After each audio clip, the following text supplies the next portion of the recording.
Cricket time ஃபேன்ஸுக்கு வணக்கம். 2009, 2011, 2016 தொடர்ந்து 2024ல ஆர்சிபினால முடியுமா? அந்த ஒரு செமி ஃபைனலை வந்துட்டு ரீச் பண்ண முடியுமா? ஸோ இதெல்லாம் என்ன கதை, என்ன சோசியல் மீடியாவில் போயிட்டு இருக்கு அப்படிங்கிற கம்ப்ளீட் டீட்டெயிலாக இந்த வீடியோவில் பார்த்து தெரிஞ்சுக்கலாம். அதுக்கு முன்னாடி ஃபர்ஸ்ட் டைம் சேனலுக்கு வரீங்கன்னா மறக்காம சப்ஸ்கிரைப் பண்ணி சப்போர்ட் பண்ணுங்க. அப்போ அப்டேட் எல்லாமே எங்களை வந்து சேரும். சரி வாங்க வீடியோக்குள்ள போகலாம். So first of all RCB பொறுத்த வரைக்கும் பாராட்டி ஆகணுங்க. ஸோ மற்ற டீம்ஸ் அண்ட் சிஎஸ்கேவே நம்ம பாராட்டி ஆகணும். ஏன்னா அவங்கள பொறுத்த வரைக்கும் எப்பெல்லாம் கம்பேக் கொடுக்கணுமோ அப்போ கம்பேக் கொடுத்து ஜெயிக்கிற டீமுங்க. அதனால தான் உங்களுக்கு தனி பேர் கம்பேக் சூப்பர் கிங்ஸ் அப்படிங்கிற மாதிரி வச்சிருக்காங்க. ஸோ அந்த அளவுக்கு நல்ல பர்ஃபார்மன்ஸ் அவங்களே பாராட்டி ஆகணும். ஏன்னா அவங்க கிட்ட முஸ்டபிசூர் கிடையாது, பத்திரானா கிடையாது, ஸோ இவங்க தீபக் சகர் கிடையாது, இவங்க எல்லாம் யாருமே இல்லாம அவங்க இவ்வளவு தூரம் கஷ்டப்பட்டு இருக்காங்க. சிம்ரன்ஜித்தை வச்சு அட்ஜஸ்ட் பண்றதாகட்டும், ஸோ அது மட்டும் இல்லாம துஷார் தேஷ்பாண்டே அவரை வச்சு வந்துட்டு அட்ஜஸ்ட் பண்ணி ஓரளவுக்கு ஓவர்ல தள்ளி டீசெண்டா போட்டு அவங்க பவுலிங் பர்ஃபார்மன்ஸ் அண்ட் பேட்டிங் அப்படின்னு சொல்லிட்டு ஓரளவுக்கு மேல வந்துட்டாங்க. அதே மாதிரி தான் ஆர்சிபியும் இவ்வளவு தூரம் கஷ்டப்பட்டு வந்திருக்காங்க. ஸோ இன்கேஸ் நடுவுல இந்த எல்எஸ்ஜி அண்ட் எஸ்ஆர்எச் இருக்கு இல்லையா, ஸோ அவங்கள பத்தி நான் டீடைலா போட்டுருக்கேன். சப்போஸ் மிஸ் பண்ணியிருந்தீங்க அப்படின்னா ஸோ உங்க ஸ்கிரீன்ல டிஸ்பிளே ஆகுது பாருங்க, இந்த வீடியோ தான் போய் செக் பண்ணி பாருங்க. இவங்க ரெண்டு பேரும் வின் பண்ணாம போனா ஆர்சிபிக்கு ஒரு அவுட் சைட் சான்ஸ் இருக்கு. அது என்னப்பா அவுட் சைட் சான்ஸ் அப்படின்னா, எல்எர்ஜி கிட்ட 2 கேம் இருக்கு. ஆனா ரெண்டையுமே அவங்க ஜெயிக்க கூடாது. ஜெயிச்சாங்க அப்படின்னா 8 மேட்ச் அப்படிங்கிற மாதிரி ஆயிடும். ஆனா ஆர்சிபி இருக்கக்கூடிய ஒரு மேட்ச் ஜெயிச்சாலும் 7 மேட்ச் தான் வின் பண்ண முடியும். ஸோ இதே மாதிரி ஹைதராபாத் கையிலயும் 2 மேட்சஸ் இருக்கு. அதுல அவங்களும் பார்த்தோம் அப்படின்னா மினிமம் ஒரு மேட்ச் அவங்க ஜெயிச்சாலும் பரவாயில்ல, ஆனா எல்எர்ஜி தோக்கணும் அப்படிங்கிற ஒரு சுச்சுவேஷன் தான். இப்போதைக்கு அவங்க 2 பேருமே ஜெயிச்சிட்டாங்கன்னா 8 பாயிண்ட்ல மேல போயிடுவாங்க. ஸோ ஆர்சிபியோட ஹோப் அங்கேயே முடிஞ்சு போச்சு. இதெல்லாம் ஒரு பக்கம் இருக்கு. ஆர்சிபி கடந்து வந்த பாதை, இதை பத்தி தான் இந்த வீடியோல பார்த்து தெரிஞ்சுக்கணும். இப்ப மட்டும் கிடையாது, 2009ல இருந்து நம்ம பார்த்தே ஆகணுங்க. எப்பெல்லாம் தொடர்ந்து ஜெயிச்சு அவங்க வந்திருக்காங்களோ அப்ப எல்லாமே ஃபைனல்ஸ் ரீச் பண்ணியிருக்காங்க அப்படிங்கறதான் வந்துட்டு நம்மளால பார்க்க முடியுது. அப்படி பார்க்கல 2009 யாருக்கெல்லாம் ஞாபகம் இருக்குன்னு தெரியல, அப்போ டெக்கான் சார்ஜர்ஸ் அப்படிங்கிற மாதிரி ஒரு டீம் இருந்துச்சு. ஸோ இப்போ அதை தான் வந்துட்டு சன்ரைசர்ஸ் ஹைதராபாத் மாத்தி வச்சிருக்காங்க இல்லையா. ஸோ அந்த டீமை பொறுத்த வரைக்கும் பார்த்தோம் அப்படின்னா டைட்டில் வின்னர் ஆனாங்க. ஸோ அந்த வருஷம் ரொம்ப குரூசியலான ஒரு ஏம் சொல்லணும். ஸோ அப்போ அவங்களுடைய ஆப்பனண்ட், அதாவது வந்துட்டு ஸோ செமி ஃபைனல்ல ஃபேஸ் பண்ணி ஸோ அதெல்லாம் தாண்டி கஷ்டப்பட்டு வந்த டீம் எது அப்படின்னு நீங்க கேட்டீங்கன்னா ஆர்சிபி. அவங்க தான் வந்துட்டு உங்களுக்கு ஆப்பனண்டா இருந்தாங்க.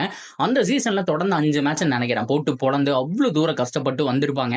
அன்பார்ச்சுனேட்லி ஃபைனல்ல லாஸ் ஆகிட்டு போயிடுவாங்க. ஸோ இதை தொடர்ந்து அப்படியே கட் பண்ணோம் அப்படின்னா 2011ல 7 தடவை நினைக்கிறேன் தொடர்ந்து பயங்கரமா முட்டி மோதி வர டீம் எல்லாம் அடிச்சு தம்சம் பண்ணிட்டு வருவாங்க.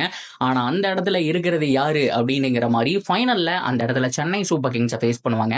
ஸோ அன்பார்ச்சுனேட்லி அந்த கேமே லூஸ் பண்ணிடுவாங்க. அந்த வருஷம் தொடர்ந்து சென்னை சூப்பர் கிங்ஸுக்கு 2வது டைட்டிலாகவும் அமையும். இதை தொடர்ந்து 2016 மறக்க முடியாத ஒரு வருஷம் அண்ட் ஆர்சிபி ஃபேன்ஸ் மறக்கக்கூடிய ஒரு வருஷம் சொன்னோம். ஏன்னா அந்த வருஷம் அப்படி ஒரு பெர்ஃபார்மன்ஸ், என்ன ஒரு batting display from Virat Kohli.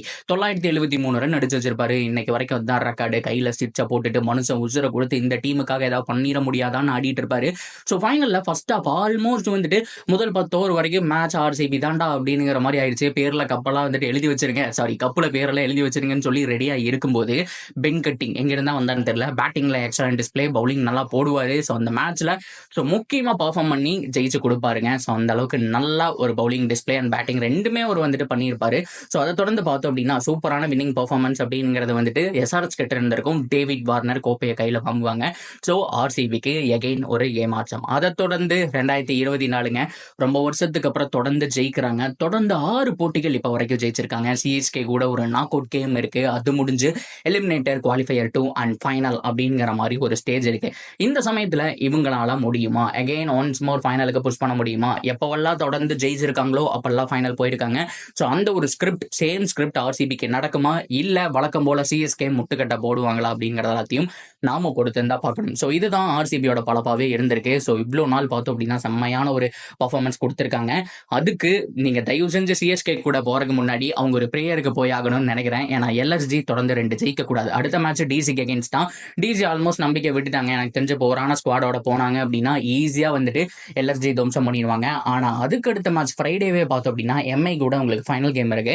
So எம்ஐயும் பார்த்தோம் அப்படின்னா இந்த சீசன்ல எல்லாமே போச்சு, நம்ம ஆடி என்ன பண்ண போறோம் அப்படின்னு சொல்லிட்டு ஸோ கேப்டன் முதல்கொண்டு ஹர்திக் பாண்டியா முதல்கொண்டு எல்லாருமே வெளியில குறை வச்சுட்டு யங்ஸ்டர் மட்டுமே இறக்கி ஆட போறதாமோ ஒரு தகவல் வெளிவந்திருக்கு. ஏன்னா ஃபுல் அண்ட் ஃபுல் யங்ஸ்டர் தான் நெட்ல பிராக்டிஸ் பண்ணிட்டு இருக்காங்க. ஸோ அப்படி பார்க்கும்போது இஷான் கிஷன், ரோஹித் சர்மா எல்லாருமே ஓய்வு எடுத்துட்டு T20 வேர்ல்ட் கப்பை பார்க்கலாம்டாங்கிற மாதிரி கிளம்பிடுவாங்க. ஸோ சின்ன பசங்களை மட்டும் வச்சு தான் அந்த கேம் ஆடுவாங்க. அப்படி பார்க்கும்போது எம்எஸ்ஜிக்கு சாதகமாக போறதுக்கான வாய்ப்பும் இருக்கு. ஸோ இந்த மாதிரி ஏகப்பட்ட தடைகளை தாண்டினாதான் அவங்களுக்கு சிஎஸ்கே கூட நாக் அவுட் கேம், இல்லைன்னா ஆர்சிபி தான் நாக் அவுட் அப்படிங்கிறத நான் சொல்லிக்கிறேன். ஸோ என்ன நடக்க போகுது அப்படிங்கிறத பொறுத்து வந்து பார்க்கலாம். ஸோ நீங்க என்ன நினைக்கிறீங்க? இந்த ஸ்கிரிப்ட் மறுபடியும் ஒன்ஸ் அகைன் நடக்குமா நடக்காதா? உங்களுடைய கருத்து என்ன அப்படிங்கிறத தாராளமாக கமெண்ட் செக்ஷனில் சொல்லுங்க. அண்ட் தொடர்ந்து அப்படி இருக்கு சேனலோட இணைஞ்சிருங்க. மறக்காம சப்ஸ்கிரைப் பண்ணி சப்போர்ட் பண்ணுங்க.